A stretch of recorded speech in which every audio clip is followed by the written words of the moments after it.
E adesso vi raccontiamo una bella storia. Guarito da un sarcoma grazie allo IOV, Lorenzo Rama, 22 anni, in sella alla sua bicicletta, percorrerà 250 km dalla sua casa di Due Ville fino al mare per sostenere la ricerca contro il cancro.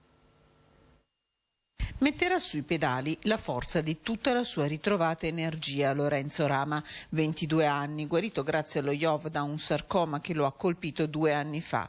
L'intervento prima, la radioterapia poi, gli hanno ridonato vita e fiducia e allora in sella alla sua bici è pronto a correre per 250 km lungo le strade del Veneto per raccogliere fondi per la ricerca sul cancro.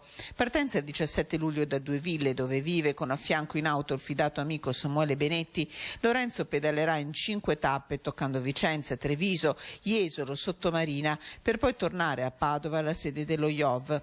Oltre la malattia e la rinascita, racconta Lorenzo, a cui va il grazie del direttore generale dell'istituto Patrizia Benini.